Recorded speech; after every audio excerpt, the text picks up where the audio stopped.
بسم اللہ الرحمن الرحیم۔ معزز ناظرین و سامعین، السلام علیکم ورحمۃ اللہ۔ آج قواعد اردو سبق نمبر 38 کے ساتھ حاضر خدمت ہوں۔ آج ہم امدادی فعل کی تعریف اور مثالوں کا آغاز کریں گے۔ آئیں بورڈ کی طرف چلتے ہیں۔ امدادی فعل، امدادی فعل کو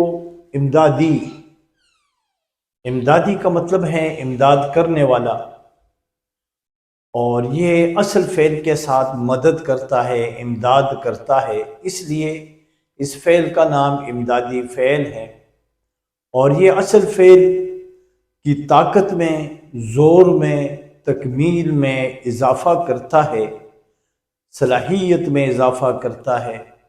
جملے میں زور، تاکید اور طاقت کے معنوں میں استعمال ہوتا ہے، صلاحیت کے معنوں میں استعمال ہوتا ہے۔ امدادی فعل کو معاون فعل بھی کہا جاتا ہے، یعنی اس فعل کے دو نام ہیں اور ہر فعل بنتا ہے اس میں مصدر سے۔ آج ہم باقاعدہ آغاز کر رہے ہیں، اور یہ جو مشہور ہیں ہمارے ہاں 20-25 امدادی افعال، ہم یہ سلسلہ جاری رکھیں گے۔ آج اسی سلسلے کا پہلا سبق ہے، تو آ جائیں بورڈ کی طرف۔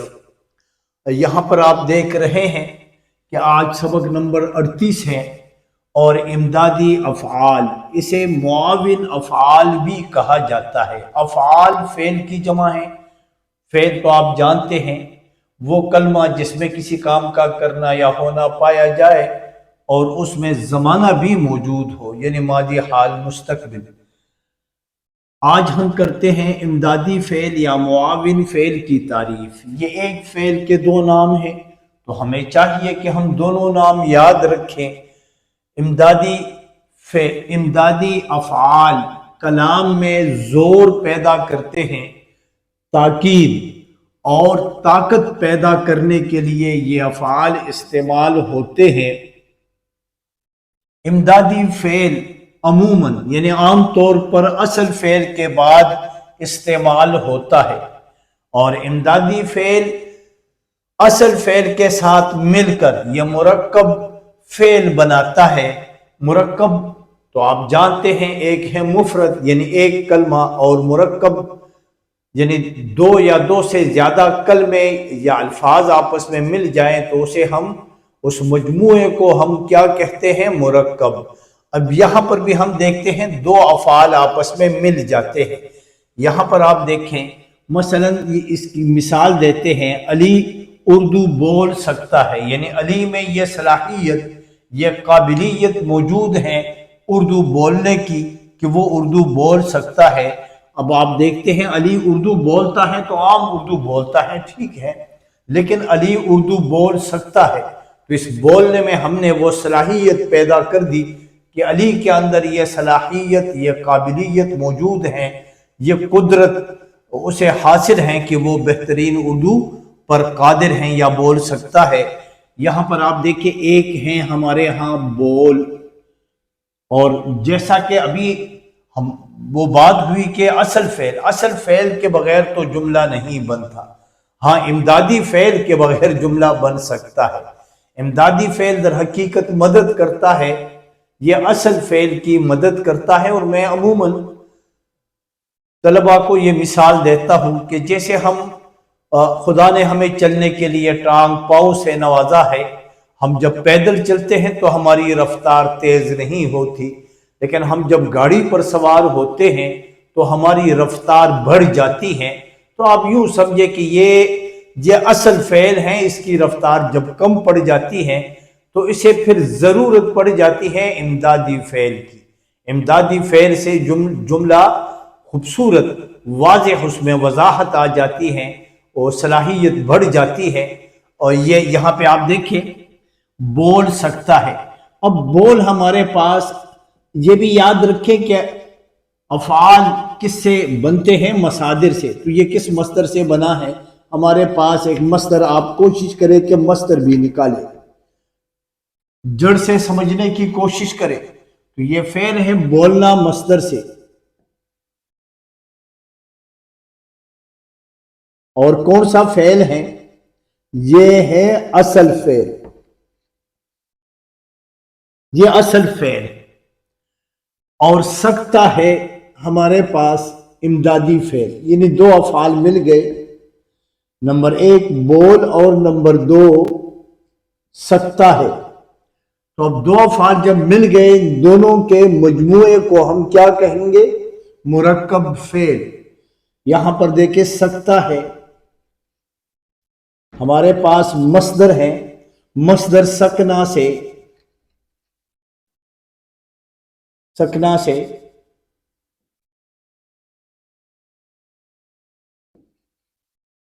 سکتا ہے، سکتا ہے ہمارے پاس کیا ہے؟ امدادی فعل۔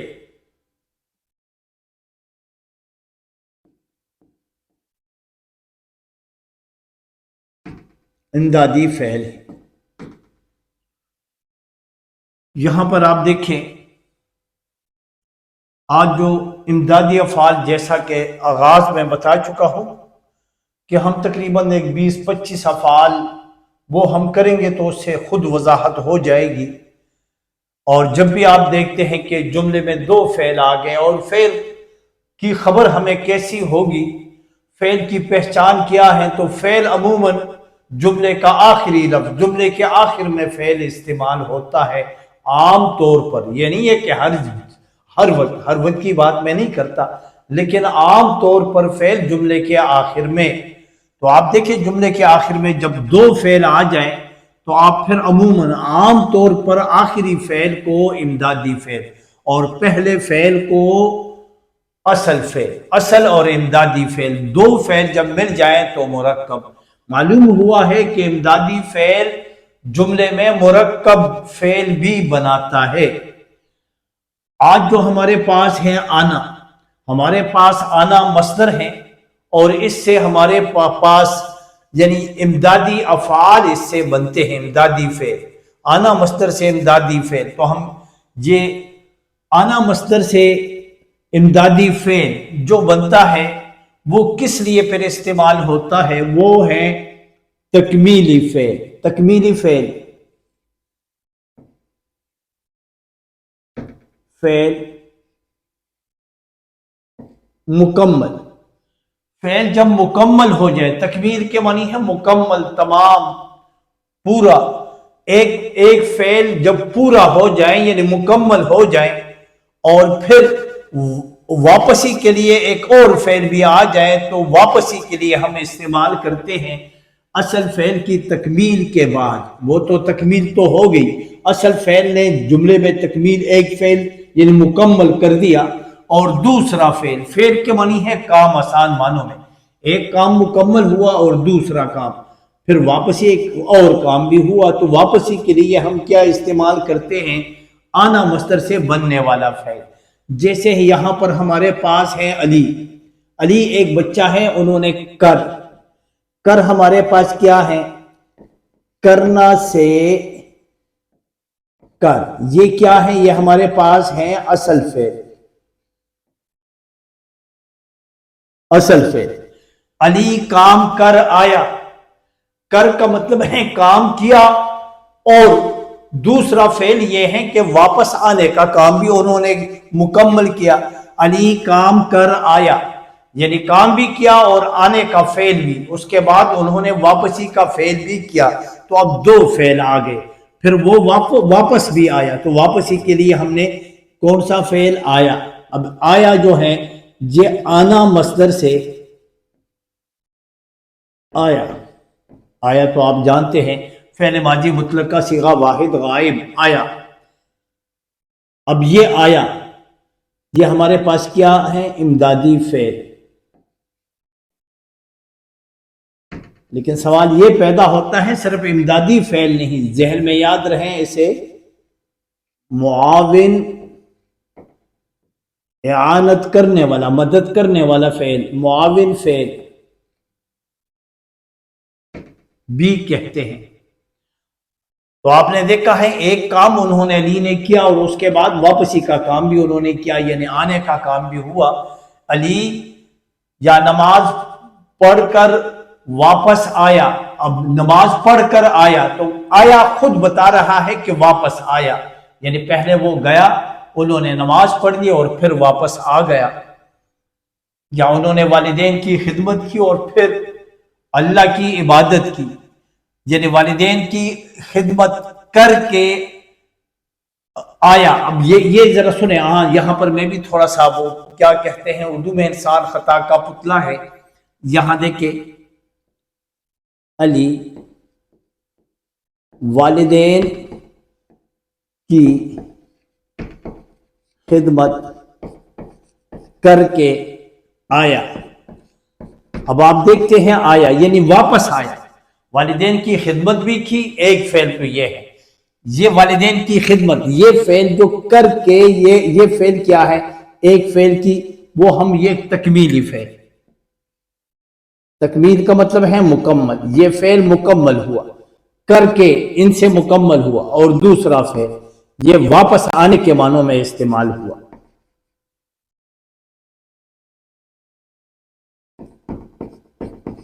واپس آنے کے معنوں میں استعمال ہوا۔ آپ دیکھتے ہیں یہی آنا ہم مزید استعمال کرتے ہیں کہاں پر؟ آنا اس میں مصدر سے امدادی فعل، وہ اچھا یہاں پر یہ بھی ہیں تاکیدی فعل، تاکید ایک ہے، تکمیل ایک ہے، تاکید، تاکید کا مطلب ہے اصرار، تاکید کا مطلب ہے زور، یعنی زور کلام، کلام میں بات میں زور پیدا کرنے کے لیے بھی ہم امدادی فعل استعمال کرتے ہیں، آنا مصدر سے بننے والا فعل۔ جیسے یہاں پر ایک مثال میں آپ دیکھ رہے ہیں، مثال ہمارے پاس کیا ہے، یہ آپ دیکھیں تو یہ بورڈ میں زیادہ صاف کر دوں، کہتے ہیں الطہور شطر الایمان، صفائی نصف ایمان ہے۔ تو اب یہاں پر دیکھیں رمضان کا چاند نکل آیا، رمضان سال کے 12 مہینے ہیں اور 12 میں سب سے اعلیٰ افضل ترین مہینہ وہ ہے رمضان، تو رمضان کا چاند نکل آیا، شہر رمضان الذی انزل فیہ القرآن، خصوصی طور پر قرآنی تفاسیر کا اہتمام ہوتا ہے اس مہینے میں، بڑا بابرکت مہینہ ہے، جیسے قرآن سب سے بابرکت کتاب ہے تو یہ بابرکت مہینہ ہے۔ یہاں پر آپ دیکھیں رمضان کا چاند نکل آیا، تو نکلنے پر زور آیا نے زور ڈال دیا کہ وہ بالکل آپ زور دے رہے ہیں کہ چاند نکل آیا، ہم وہ چاند نکلنے پر آپ زور دے رہے ہیں کہ چاند نکلا تو عام نکلا ہے، اور نکل آیا یعنی آپ اس پر زور دے رہے ہیں کہ چاند نکل آیا یعنی نکلنے پر آپ زور کہ ضرور نکل آیا ہے، سب نے دیکھا ہے، آپ اپنی بات میں زور پیدا کرنا، تاکید اصرار سے آپ کام لے رہے ہیں۔ یہاں پر ہے پودا اگا تو عام اگنا ہے، اور اگ آیا تو اگ آیا آپ نے اگنے پر زور دیا کہ وہ اگنے میں وہ اس پر آپ زور دے رہے ہیں، آپ یہ دعویٰ کر رہے ہیں کہ یار وہ پودا جو لوگ کہتے تھے یہ اگنے کے قابل نہیں ہے، موسم اس کے لیے مناسب نہیں، یا اس کی دیکھ بھال صحیح نہیں ہے، لیکن وہ پودا اس کے باوجود بھی اگ آیا۔ اب یہاں پہ آپ دیکھیں تو یہ بھی اچھا، یہاں پر آپ دیکھیں نکلنا سے نکل، یہ ہمارے پاس کیا ہے، یہ ہمارے پاس ہے اصل فعل،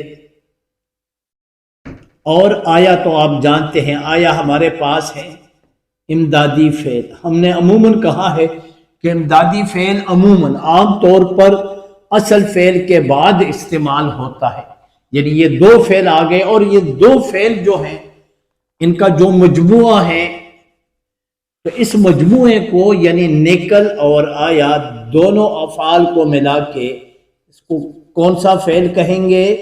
مرکب فعل۔ مرکب فعل میں اصل فعل بھی شامل ہے اور امدادی فعل بھی، آپ دیکھ رہے ہیں یہاں پر اگنا سے ایک فعل اور یہ ہمارے پاس دوسرا فعل، یہ دو فعل یہ بھی جب آپس میں مل گئے تو اس کو ہم کیا کہیں گے؟ مرکب فعل۔ اچھا اگ آیا ہے، آیا تھا وغیرہ، وہ تو پھر زمانے کے ساتھ فعل کو آپ تبدیل کر سکتے ہیں۔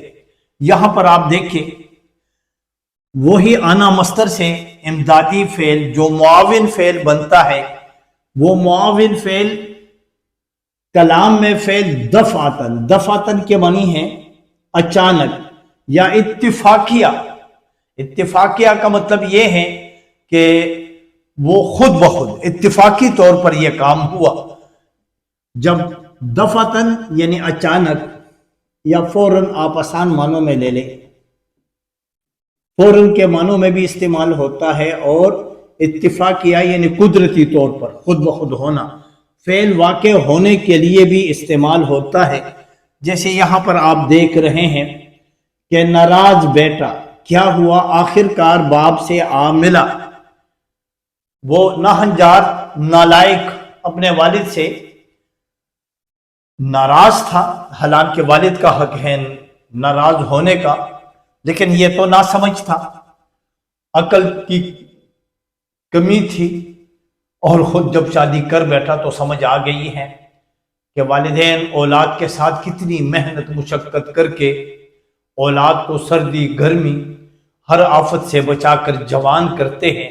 اس میں والدین خود بوڑھے ہوتے ہیں اور اولاد جوان تندرست، تو یہ سب کچھ والدین تو بہت وہ میں تو سمجھتا ہوں والدین جنت کے ٹکٹ ہیں، اور واقعی بھی ایسا ہی ہے۔ والد جنت کا دروازہ اور ماں کے قدموں میں جنت ہیں۔ تو یہ ناہنجار بیٹا کیا تھا، آخر کار باپ سے آ ملا، ملا یعنی آیا اور والد سے ملا۔ اب آپ دیکھ رہے ہیں یہ جو یہ آنا مصدر سے آ ہمارے پاس کیا ہے، امدادی فعل، امدادی فعل ہے۔ اس سے یہ بھی معلوم ہوتا ہے کہ لازمی نہیں کہ امدادی فعل بالکل جملے کے آخر میں، کبھی کبھار پہلے بھی، جیسے اس جملے میں آپ دیکھ رہے ہیں، اور اصل فعل بعد میں۔ یہاں پر آپ دیکھتے ہیں ملنا سے یہ ملا، یہ ہمارے پاس ہے اصل فعل،